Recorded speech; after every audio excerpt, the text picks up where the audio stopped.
నమస్తే, welcome to big TV. సాధారణంగా మన ఇంట్లో ఆడవాళ్ళు లేకపోతే మన ఇల్లు ఏ విధంగా ఉంటుందో అన్నది మనకు తెలుసు. ప్రతి ఒక్కరి జీవితంలో ఆడవాళ్ళు ఉండడం అనేది ఎంతో ముఖ్యమైనది. ఎందుకు అనంటే మన ఇల్లునైనా సొసైటీనైనా దేన్నైనా చక్కదిద్దే అంత తెలివి అదేవిధంగా సామర్థ్యం ఉన్నవాళ్ళు ఆడవాళ్ళు. కానీ కొన్ని సందర్భాల్లో వాళ్ళని వాళ్ళే తక్కువ చేసుకుంటూ అదేవిధంగా సొసైటీలో వాళ్ళు కూడా తక్కువ చేస్తూ మాట్లాడుతూ ఉంటారు. ఈ ఉమెన్స్ డే సందర్భంగా అసలు మహిళల యొక్క గొప్పతనం ఏంటి, వాళ్ళకి ఎలాంటి సొసైటీ ఎలాంటి మాటల వల్ల వాళ్ళు చిన్నబడిపోతున్నారు ఏందన్న విషయాల్ని కూడా మనతో పాటు ప్రస్తుతం క్లినికల్ సైకాలజిస్ట్ శ్రీ పూజ గారు ఉన్నారు. వారిని అడిగి తెలుసుకుందాం. నమస్తే మ్యామ్. నమస్తే మ్యామ్, జనరల్గా ఇప్పుడు ఏ ఇంట్లో అయినా కూడా మనకి ఆడవాళ్ళు లేని ఇల్లు అంటూ ఉండదు. సో ఆడవాళ్ళ ప్రత్యేకత ఏంటి అసలు? జనరల్గా అంటారు ఇంటికి దీపం ఇల్లాలు అని చెప్పి, కానీ చాలా వరకు ఆ సామెతను ఎవరు పాటించరు అనుకుంటున్నాను నేను. మీ వరకు మీరు ఉమెన్ గురించి ఎలాబొరేట్ చేయమంటే ఏమని చెప్తారు? ఫస్ట్ ఏంటంటే మనం కూడా ఉమెనే.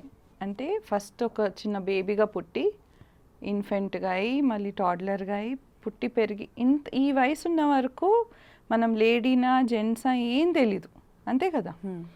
పెరుగుతూ పోతే ఫస్ట్ అమ్మాయి నువ్వు ఇలా కాలు పెట్టుకొని కూర్చోకూడదు, అమ్మాయి నువ్వు ఇలా గట్టిగా మాట్లాడకూడదు, అమ్మాయిలాగా ఏడుస్తున్నావా, అమ్మాయిలాగా అల్లరి చేస్తున్నావా, అంటే ఇవన్నీ విని విని విని ఓహో అమ్మాయి ఇలా ఉండాలి అబ్బాయి ఇలా ఉండాలని మనం సొసైటీలో అలా ఒక మెల్లమెల్లగా ఎన్వైరన్మెంట్తో పెరుగుతారు. సో ఉమెన్కి ఇలాంటి ఇష్యూస్ ఉన్నాయి అంటే ఎక్కడి నుంచి వస్తున్నాయి? మళ్ళీ సొసైటీ నుంచి వస్తున్నాయి. సొసైటీ క్రియేట్ చేసిన ఇష్యూస్ ఇవి. లేకుంటే మన దేవతలు ఉమెన్నే, అంతే కదా. మన దుర్గా, లక్ష్మి, మన పార్వతి వీళ్ళందరూ లేడీసే. ఇప్పుడు ఇదే జెంట్స్ వాళ్ళనే ప్రే చేస్తారు. మళ్ళీ అమ్మ అంటే గొప్ప.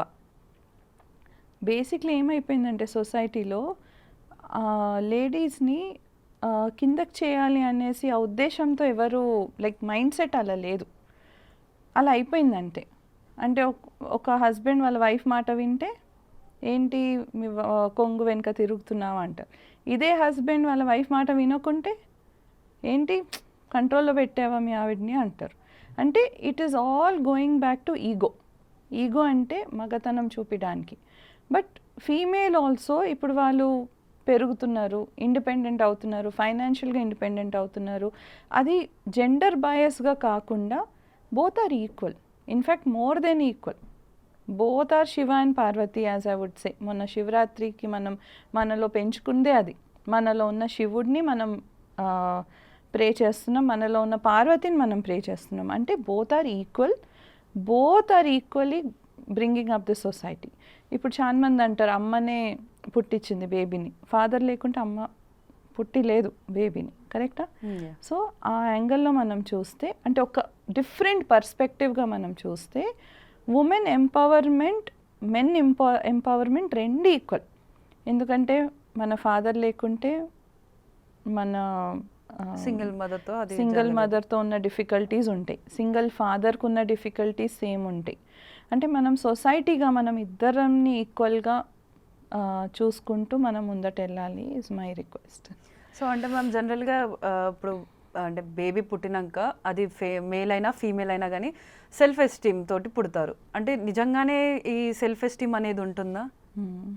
దాని గురించి మీరేమంటారు? అంటే సెల్ఫ్ ఎస్టీమ్ ఉంటుంది అని అంటే మీరేమంటారు? సెల్ఫ్ ఎస్టీమ్ అంటే మన గురించి మనము స్ట్రాంగ్గా, కాన్ఫిడెంట్గా మన గురించి మనం ఏమనుకుంటాం ఉంటుంది కదా, ఏదో ఒక వ్యూ. కొన్నిసార్లు మనం ఈ ఫోటో చూసుంటాం, లయన్, ఇది మిర్రర్ అనుకోండి, ఇది లయన్. లయన్ ఇక్కడ నిలబడి ఉంది, బట్ అక్కడ మిర్రర్లో ఒక క్యాట్ ఉంది. అంటే లయన్ ఇంత పెద్ద లయన్ అని మనకు తెలుసు, బట్ లయన్కి లోపల ఉన్న సెల్ఫ్ వర్త్, సెల్ఫ్ ఎస్టీమ్ ఎలా ఉందంటే నేను పిల్లి లాంటి వాడిని అని.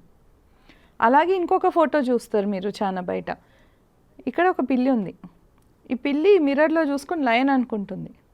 అంటే మన లోపల ఉన్న సెల్ఫ్ ఎస్టీమ్, మన సెల్ఫ్ వర్త్, మన కాన్ఫిడెన్స్ని ఇవన్నీ బయట ఎలా చూపిస్తుంది, ఇవన్నీ దీనిపైన డిసైడ్ అవుతాయి.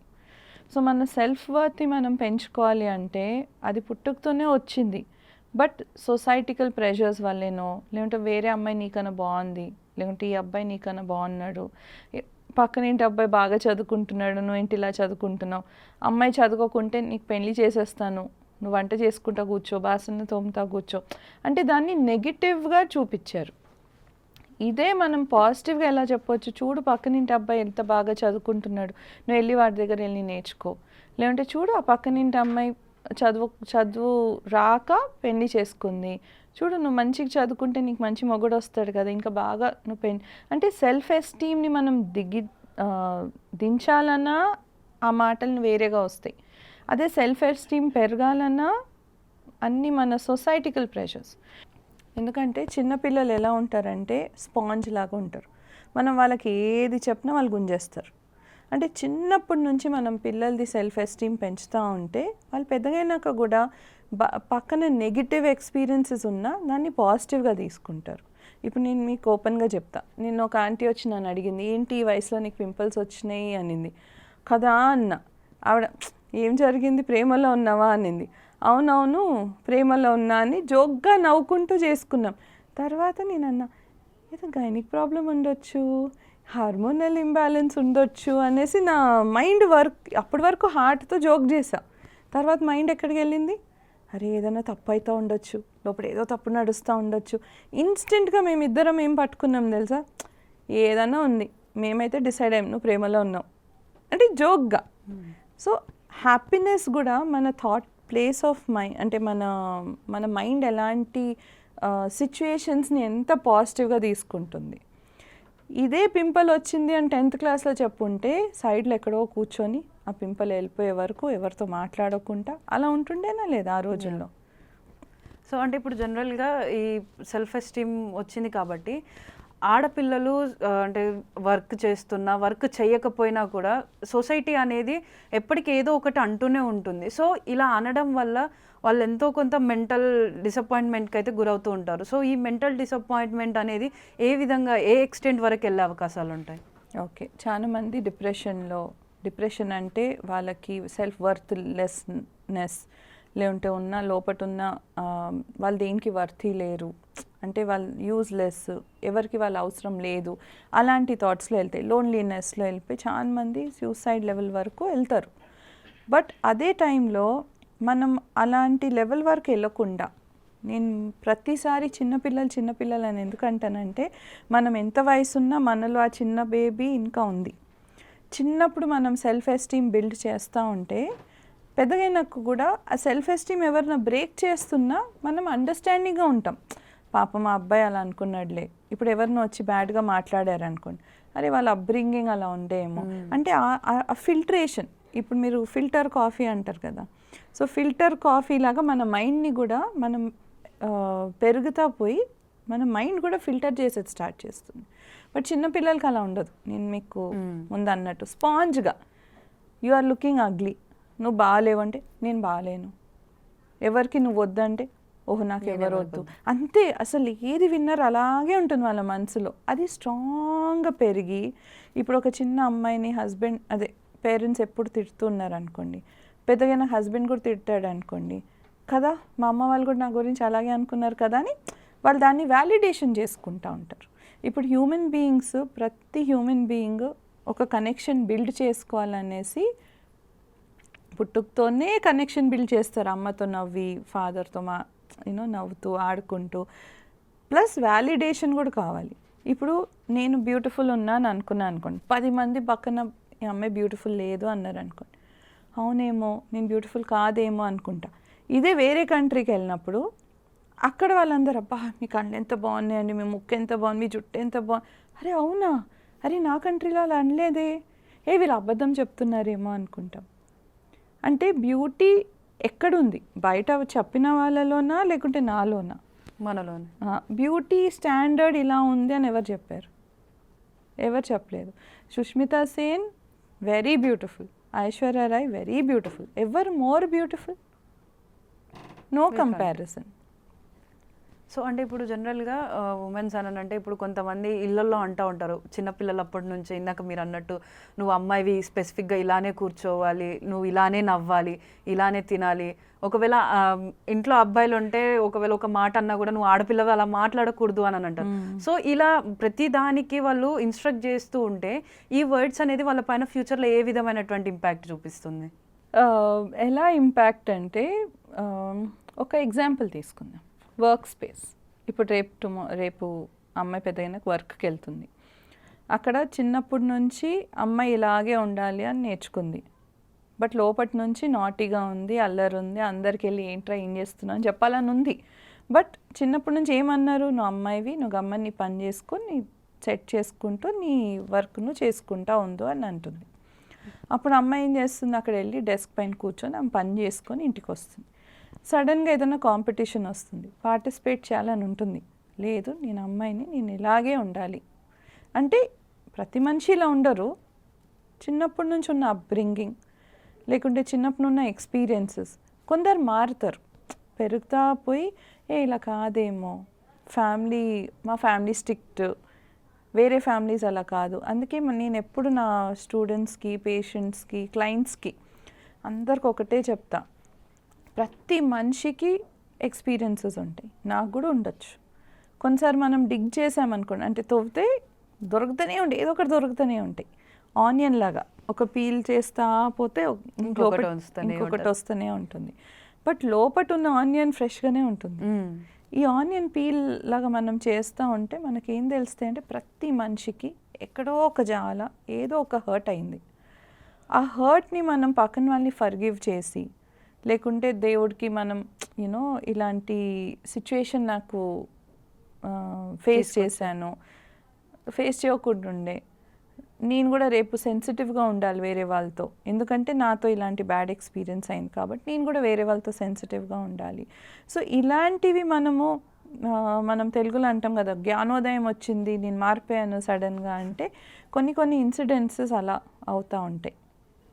సో అంటే ఇప్పుడు జనరల్గా మనం చూస్తూ ఉంటాం, కొంతమంది వర్క్ చేస్తూ ఉంటారు, కొంతమంది ఇళ్లలోనే ఉండిపోతూ ఉంటారు, కొంతమంది కొన్ని ఇయర్స్ వర్క్ చేసినాక గ్యాప్ వచ్చి మళ్ళీ వర్క్ చేస్తూ ఉంటారు.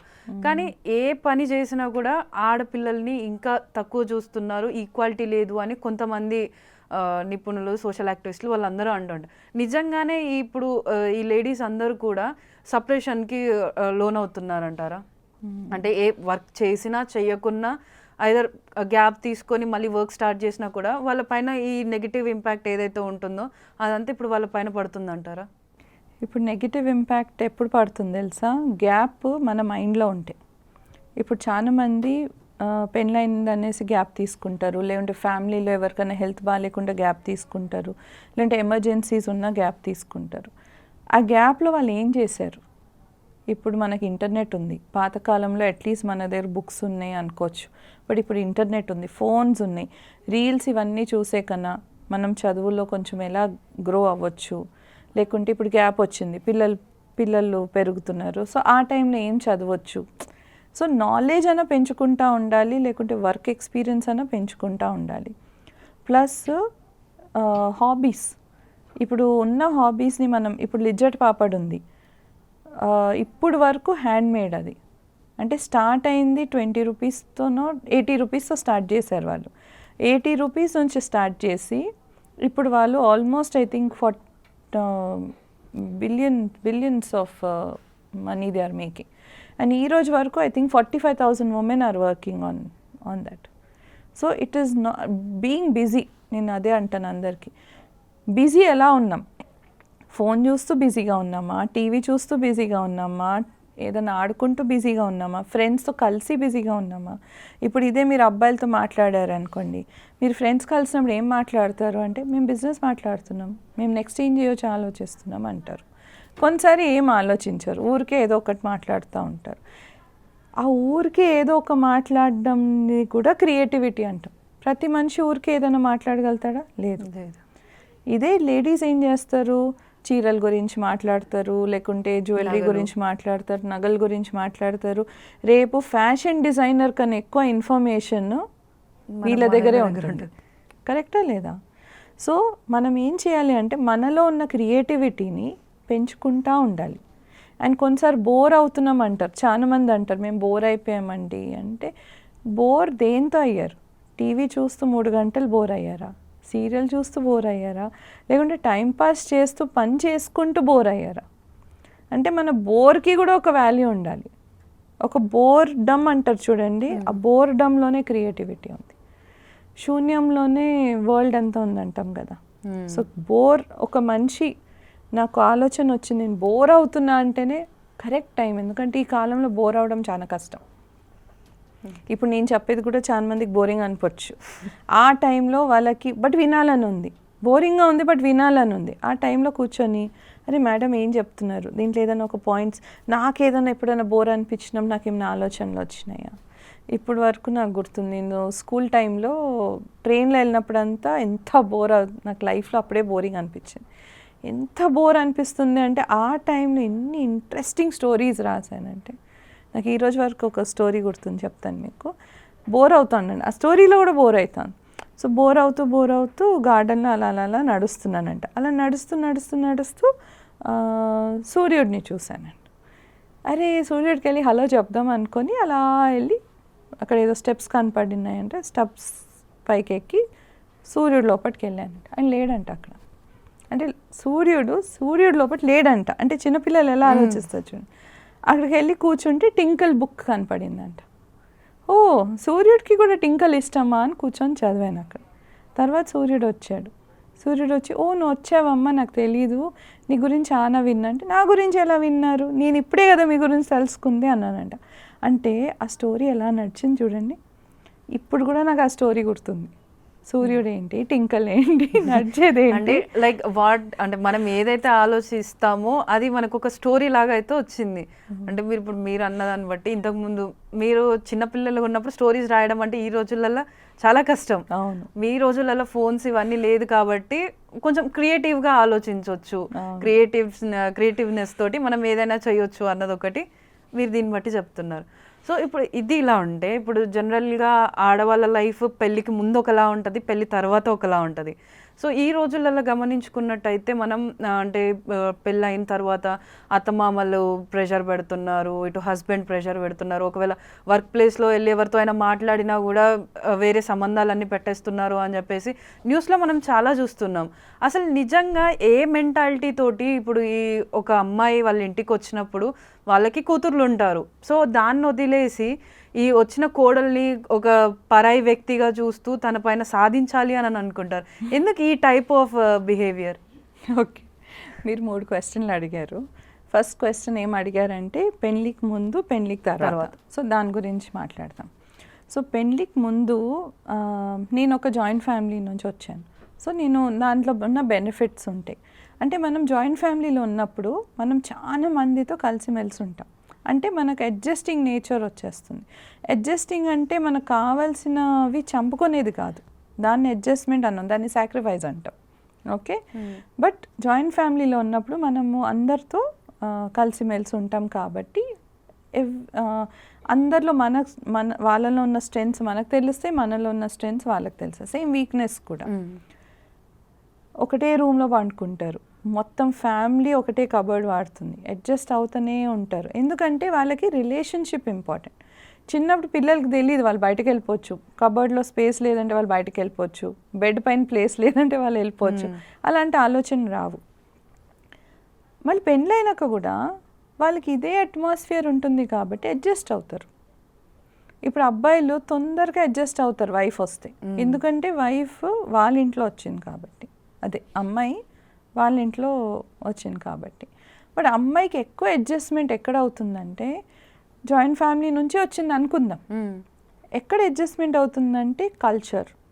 ఇప్పుడు ఎడ్యుకేటెడ్ ఫ్యామిలీ నుంచి వచ్చింది అనుకోండి అమ్మాయి, అన్ఎడ్యుకేటెడ్ ఫ్యామిలీలో వెళ్ళింది అనుకోండి, వాళ్ళ పట్టింపులు డిఫరెంట్ ఉంటాయి. ఎడ్యుకేటెడ్ ఫ్యామిలీ నుంచి మళ్ళీ ఇంకొక ఎడ్యుకేటెడ్ ఫ్యామిలీలో వెళ్తే మళ్ళీ ఆ పట్టింపులు వేరేగా ఉంటాయి, స్టాండర్డ్ ఉంటుంది. ఇక్కడ అమ్మాయి ఆటోలో తిరిగింది అనుకోండి, ఇక్కడ ఆటోలో తిరిగితే సెట్ అవ్వదు, కార్లోనే తిరగాలి, స్టాండర్డ్ ఉంటుంది. సో ఇవన్నిట్లో అడ్జస్ట్ అవుతూ ఉంటారు. అందుకే మ్యారేజెస్ చేసుకునేటప్పుడు మనం ఎప్పుడు ఏమంటామంటే you should always see mentality match అయిందా, వాళ్ళ కల్చర్ మ్యాచ్ అయిందా. లేదు నేను అడ్జస్ట్ అవుతాను అనుకుంటే కొంచెం ఒక టైం పీరియడ్ తీసుకొని 1 year తర్వాత మ్యారేజ్ చేసుకొని అలాంటివన్నీ చేసుకుంటే కొంచెం మ్యారేజెస్ లాంగ్ రన్లో వర్కౌట్ అవుతాయి. సో అంటే ఇప్పుడు మీరు అన్నట్టు ఇప్పుడు ఈ జాయింట్ ఫ్యామిలీ అయినా ఈ రోజులలో జాయింట్ ఫ్యామిలీస్లలో అడ్జస్ట్ అవ్వలేకపోతున్నారు మోస్ట్ ఆఫ్ ద విమెన్. ఎందుకు మెయిన్ రీజన్ అంటే అత్త ఆడపడుచు అంటున్నారు.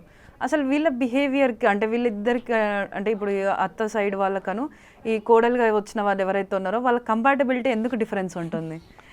కంపాటబిలిటీ ఎక్కడ స్టార్ట్ అవుతుందంటే ఇప్పుడు అత్తకి ఏం పని లేదనుకోండి, లేకుంటే ఇంపార్టెంట్ పని ఏం లేకుంటే కనపడేది ఇప్పుడు ఇన్ని సంవత్సరాలు ఆవిడ ఇల్లు కంట్రోల్ చేసింది, కరెక్టా లేదా?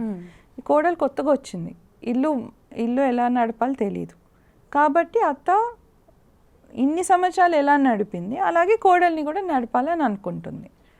బట్ ఇదే కోడలు అత్తమ్మ డిసైడ్ చేసుకున్నారు అనుకోండి, చూడమ్మా నీకేం కావాలి, నువ్వు ఏమనుకుంటావు, ఇవన్నీ పెళ్ళికి ముందు. పెళ్ళి తర్వాత అడ్జస్ట్మెంట్ వేరు, పెళ్ళికి ముందు అడ్జస్ట్మెంట్ వేరు. పెళ్ళై ముందే వాళ్ళు ఫ్రెండ్లీగా ఉన్నారనుకోండి, అత్తమ్మ కోడల్లా కాకుండా ఇద్దరు ఫ్రెండ్స్లా, ఓ మా అబ్బాయి అంటే అంటారు చూడండి, ముద్దుగా పెంచుకున్న అబ్బాయి కాబోయే పెండ్లం అంటే ఇంకా ముద్దు, అలా యాంగిల్లో వాళ్ళు మనసు అలా కొంచెం కింద దిగి అమ్మాయి కూడా కొంచెం అలా ఆ బ్యాలెన్స్కి వస్తే అప్పుడు వాళ్ళిద్దరు పెళ్ళికి ముందు చూసుకున్నారనుకోండి వాళ్ళ క్యారెక్టర్స్, వాళ్ళ ఇల్లు ఎలా నడుపుకుంటారు. ఇప్పుడు మనం మామూలుగా పెళ్ళికి ముందు అమ్మాయి వెళ్ళదు అక్కడ ఆ ఇంటికి, సడన్గా అడ్జస్ట్ అవ్వడం కష్టం. పెళ్ళికి ముందు అక్కడ వెళ్ళి చూసి ఎలా వాళ్ళ లైఫ్ స్టైల్ ఎలా ఉంటుంది అవన్నీ చూసుకుంటుంటే ఈ అత్తమ్మ కోడల ప్రాబ్లమ్స్ చాలా అంటే చాలా తగ్గుతాయి. ఎందుకంటే నేను మీకు అన్నట్టు స్టార్టింగ్లో వాళ్ళకు కూడా ఎన్వైరన్మెంట్ ఎలా ఉండే, వాళ్ళ అత్తమ్మ వాళ్ళని ఎలా చూసింది, అలాగే ఫార్వర్డ్ అవుతూ ఉంటాయి. సో మ్యామ్ ఇప్పుడు మీరు అన్నారు కదా సెల్ఫ్ ఎస్టీమ్ అనేది ఇంపార్టెంట్ అని చెప్పేసి, అసలు సెల్ఫ్ ఎస్టీమ్ అనేది మనం ఇప్పుడు మీరు అన్నట్టు బై బర్త్ కొంత సెల్ఫ్ ఎస్టీమ్ ఉంటుంది, దాని తర్వాత మనం గ్రో అవుతున్న కొద్దీ అది సొసైటీ వలన లేకపోతే ఓన్ ఫ్యామిలీలో పెట్టే కండిషన్స్ వలన సప్రెస్ అయిపోతూ ఉంటుంది. సో దాన్ని రీబిల్డ్ చేసుకోవాలంటే మనం ఏం చేయాలి? సింపుల్, మనం అన్నాం కదా women want to be independent అంటే ఉమెన్కి ఇండిపెండెన్స్ కావాలి, ఇండిపెండెంట్గా ఉండాలి, ఫైనాన్షియల్గా ఇండిపెండెంట్ ఉండాలి అని. సో మనం అలాగే మెంటల్గా కూడా ఎంత ఇండిపెండెంట్ అవుదాం చూద్దాం. సో పాజిటివ్ సెల్ఫ్ టాక్ అండి. సెల్ఫ్ టాక్ అంటే మనతో మనం మాట్లాడేది ఏం మాట్లాడుతున్నాం, నాకేం చేత కాదు, నేను ఇలాంటి దాన్నే, నాకేం రాదు, నాకు చదువు లేదు, నాకు ఇది లేదు. కొందరు ఇప్పుడు కొత్తగా నేను చూస్తున్నా ఇలా నాకేం రాదు అని అంటారు.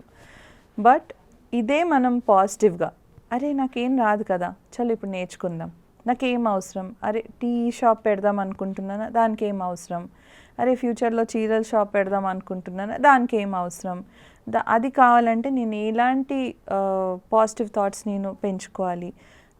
నాకు చేత కాదు అనుకుంటున్నారు కదా, సరే ఎవరికి చేత అవుతుంది వాళ్ళని వెళ్ళి చూస్తాం. అంటే ఫర్ ఎగ్జాంపుల్ ఒక టీ షాప్ ఓపెన్ చేయాలి అంటే 10 టీ షాప్లు వెళ్ళి చూసుకొని ఎలా నడుపుతున్నారండి అని అడగాలి, ఫైనాన్స్ ఎలా తెచ్చుకోవాలి చూసుకోవాలి.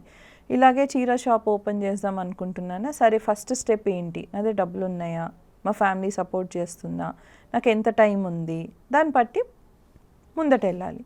అంటే మన గోల్ సెట్ చేసుకున్నాం అనుకోండి, మనం ఆటోమేటిక్గా ఆ గోల్కి ఎలా రీచ్ అవ్వాలి, మన మైండ్లో కూడా ఎలా రీచ్ అవ్వాలి, దాని గురించి మనం సెల్ఫ్ టాక్ని, పాజిటివ్ సెల్ఫ్ టాక్ని పెంచుకుంటా పోవచ్చు.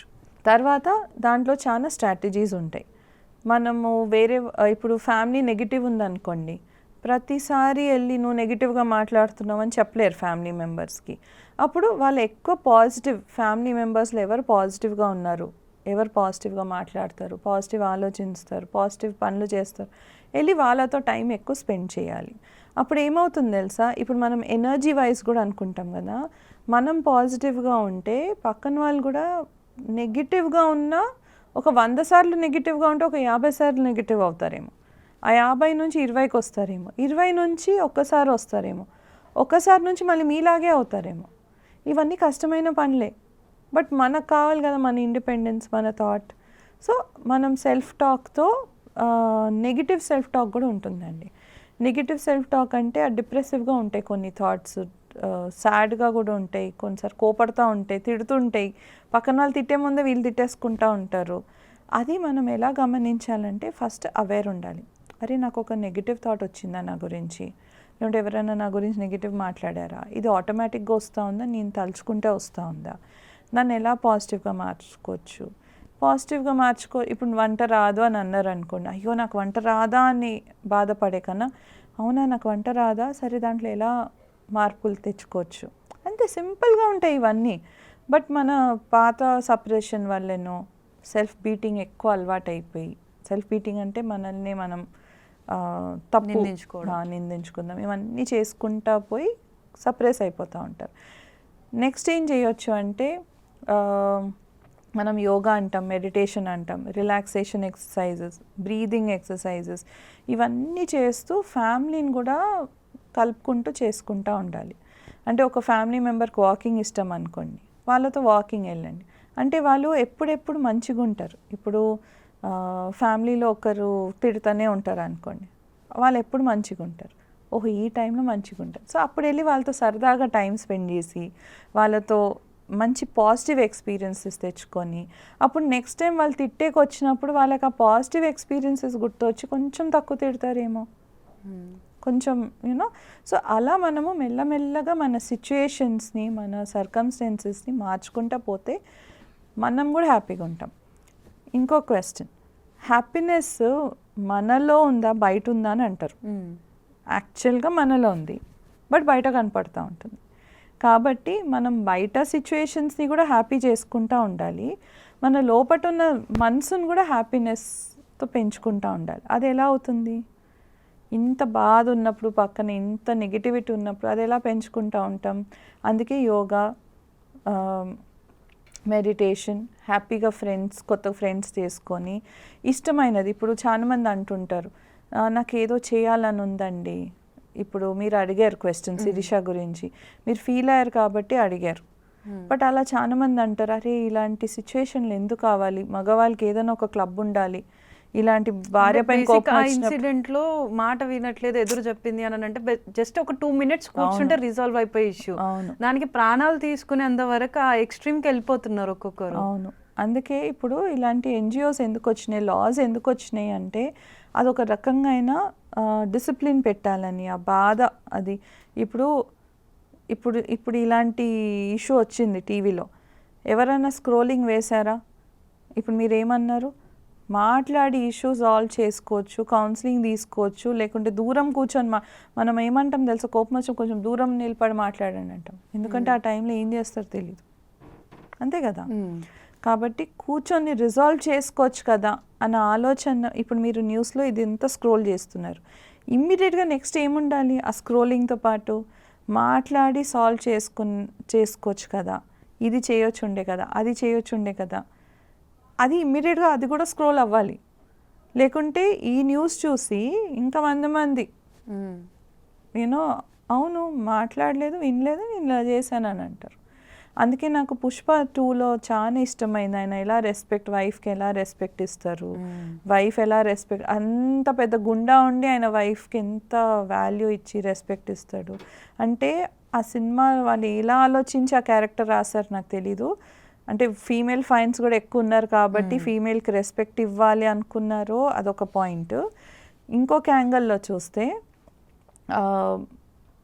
ఎంత పెద్ద గుండా ఉన్నా, అంత పెద్ద కోపం ఉన్నా, ఎలాంటి సిచ్యువేషన్ ఉన్నా వైఫ్ దగ్గర వచ్చేసరికి, అమ్మ దగ్గర వచ్చేసరికి ఎంత రెస్పెక్ట్ ఇచ్చాడు. అంటే గుండా అంటే మదర్కి రెస్పెక్ట్ ఇవ్వకుండా, వైఫ్కి రెస్పెక్ట్ ఇవ్వకుండా ఆ యాటిట్యూడ్ని మార్చడానికి ట్రై చేసి వ్యూస్ 2 సైడ్ నుంచి వస్తాయి. బట్ మేల్ సోవర్నిస్టిక్ సొసైటీ అంటారు చూడండి, అవన్నీ ఉమెనే పెంచేది. ఇప్పుడు అత్తమ్మ అంటాము, మొగుడు అంటారు, ఇద్దరూ ఆపోజిట్ జెండర్సే కదా, పెంచింది అమ్మనే కదా. అంటే ఒక అమ్మ ఒక అబ్బాయికి ఎలా పెంచుతుంది, అలాగే వాళ్ళు బయటకు వచ్చి బిహేవ్ చేస్తారు. ప్లస్ హస్బెండ్ వైఫ్, ఇప్పుడు హస్బెండ్ వైఫ్ని ఎలా డీల్ చేస్తారు అబ్బాయి చూస్తున్నాడు, రేపు నాన్నలాగే బిహేవ్ చేస్తాడు. సో ఇవన్నీ ఒక విషియస్ సర్కిల్. అంటే ఒక్కటి పుట్టిందంటే ఒకటి పోయినట్టు, మళ్ళీ పెరిగిన అది మనం కట్ చేయాలి. అంటే మేమేమంటామంటే సైకాలజీలో ట్రామా అంటే ఇవన్నీ బాధ వచ్చిన ఇన్సిడెంట్లు కాబట్టి, ఇది ట్రామా ఎక్కడి నుంచో పుడుతుంది, మళ్ళీ ఫార్వర్డ్ అవుతుంది, పుడుతుంది, ఫార్వర్డ్ అవుతుంది. దీనికి స్టాప్ వేయాలి అంటే ఇప్పుడు నేను అన్నట్టు ఎన్నో థింగ్స్ మన మెడిటేషన్తో, రిలాక్సేషన్ ఎక్సర్సైజెస్తో మనకు వచ్చిన నెగిటివ్ థాట్ అది నాదా, లేదంటే పూర్వజన్మ నుంచా, ఇంకెవరి నుంచోనా, లేదంటే ఎవరో మాట్లాడారా, లేదంటే పక్కన ఇంట్లో ఆయన వైఫ్ని అలా కంట్రోల్ చేసుకున్నాడు కాబట్టి నేను కూడా అలా కంట్రోల్ చేసుకుంటున్నాను, ఇవన్నీ వస్తాయి. చాలామంది మగవాళ్ళు అంటారు ఈ ఉమెన్స్ డే ఏంటండి, ఒక్కరోజు కాదు ఉమెన్స్ డే, ప్రతిరోజు మా ఆవిడదే డే అండి అని జోక్గా చెప్తా ఉంటారు. అంటే అది ఒక వైఫ్కి వాల్యూ ఇచ్చినట్టు. ఇప్పుడు ఆ వైఫ్ కూడా హస్బెండ్కి అక్కడే వాల్యూ ఇస్తుంది. ఒక హస్బెండ్ వైఫ్కి వాల్యూ ఇవ్వలేదనుకోండి, ఆ వైఫ్కి 100 లేడీస్ ప్రాబ్లమ్స్ గుర్తుకొస్తాయి కోపంలాగా. ఒక్కరికి ఇప్పుడు మీరు అన్నారు చూడండి, చంపే అంత కోపం ఏంటి అని. ముందు కూడా నాకు అదే హ్యాబిట్స్ ఉండొచ్చు, అదే బిహేవియర్ ఉండొచ్చు, కొట్టే అలవాటు ఉండొచ్చు. ఓకే, ఇది బై ఛాన్స్ ఇది మర్డర్లో తేలింది. 10 మంది వైఫ్స్ ఉన్న 10 మంది వైఫ్స్ ఇలాగే చేస్తూ ఉండొచ్చు ఆయన. అంటే కోపము ఒక medical condition.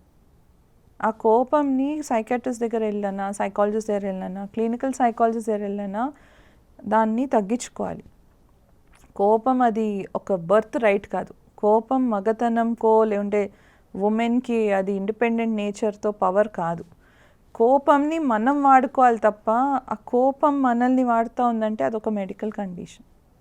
So ma'am, last question, ఈ సెల్ఫ్ ఎస్టీమ్ అనేది మనం కంపేర్ చేసుకున్నట్టయితే ఈ కంపాటబిలిటీ తోటి ఈ రెండింటికి మధ్యన డిఫరెన్స్ ఏంటి అసలు? సెల్ఫ్ ఎస్టీమ్, కంపాటబిలిటీ అంటే ఇప్పుడు సెల్ఫ్ ఎస్టీమ్ మనకి అంటే మనం పుట్టినప్పటి నుంచి మనకు కొంచెం సెల్ఫ్ ఎస్టీమ్ అనేది ఉంటుంది. ఇప్పుడు కంపాటబిలిటీ, నేను పలానా వాళ్ళు అలా మాట్లాడారు కాబట్టి నేను ఈ విధంగా ఆలోచిస్తున్నాను, మేబీ వాళ్ళన్నదే కరెక్ట్. ఇప్పుడు మీరు స్టార్టింగ్ నుంచి అంటున్నారు, ఒకరు ఎదుటి వాళ్ళ వర్డ్స్ మనల్ని ఎంతో ఇంపాక్ట్ చూపిస్తూ ఉంటాయి. సో ఇప్పుడు ఈ సెల్ఫ్ ఎస్టీమ్ అనేది పాజిటివ్ వేలో మనం ఈ కంపాటబిలిటీని తగ్గించుకొని పాజిటివ్ వేలో పెంచుకోవాలంటే ఎలా? సో సెల్ఫ్ ఎస్టీమ్ మనం పాజిటివ్ వేలో ఎలా అంటే, మన లైఫ్లో ఒక 10 నెగిటివ్ ఎక్స్పీరియన్సెస్ ఉన్నాయి అంటే ఒక 5 పాజిటివ్ ఎక్స్పీరియన్సెస్ కూడా ఉండుంటాయి. దాన్ని ఫస్ట్ మనం గుర్తించాలి. సో ఒక చిన్న అసైన్మెంట్ చెప్తాను, చాలా యూస్ఫుల్గా ఉంటుంది. ప్రతిరోజు పండుకునే ముందు ఒక 5 పాజిటివ్ ఇన్సిడెంట్స్, ఈరోజు నా డేలో జరిగిన 5 పాజిటివ్ ఇన్సిడెంట్స్ రాసుకొని ఒక బుక్లో, ఇంకొక బుక్లో ఇష్టం కాలేనివన్నీ అది పక్కన పెట్టాలి, ఇంకా రాసుకొని వదిలేసుకోవాలి. ఇది పాజిటివ్ది రాసుకున్నది చూడండి, ప్రతిరోజు కొత్త 5 రాసి ఆ 10 మొత్తం చదవాలి. మళ్ళీ నెక్స్ట్ డే ఇంకొక 5 రాసి అలా రాసి. ఏమవుతుంది తెలుసా, మన బ్రెయిన్లో న్యూరాన్స్ ఉంటాయి, కొత్త నేర్చుకుంటూనే ఉన్నాయి. మనము చెడు గుర్తుపెట్టుకుంటా ఉంటే చెడుని పెంచుతూ ఉంటుంది. ఇదే మనము పాజిటివ్ ఎక్స్పీరియన్సెస్ని చూస్తుంటే అది పాజిటివిటీనే పెంచుతూ ఉంటుంది. ఇప్పుడు పాజిటివ్గా ఆలోచించు అంటే కష్టం. పాజిటివ్గా ఉండు అన్నా కూడా కష్టం. కాబట్టి మనం ఏమంటామంటే పాజిటివ్గా ఆలోచించు, పాజిటివ్గా ఉండు, పాజిటివ్ది రాయి, పాజిటివ్ చూడు. అంటే ఏదైనా సిచ్యువేషన్లో నెగిటివ్ సిచ్యువేషన్ని డీల్ చేసి దాంట్లో ఉన్న పాజిటివిటీని పెంచుకుంటూ పోవాలి. So thank you so much ma'am, ladies గురించి ఇంత మంచిగా చెప్పినందుకు. అదేవిధంగా ఎవరికైనా జెండర్ ఏదైనప్పటికీ కూడా సెల్ఫ్ ఎస్టీమ్ అనేది ఒక పర్సన్కి చాలా ఇంపార్టెంట్. అదేవిధంగా సెల్ఫ్ ఎస్టీమ్ని కూడా మనం ఎలా పెంచుకోవాలని చెప్పినందుకు thank you so much. Thank you. For more videos like this, subscribe Big TV channel.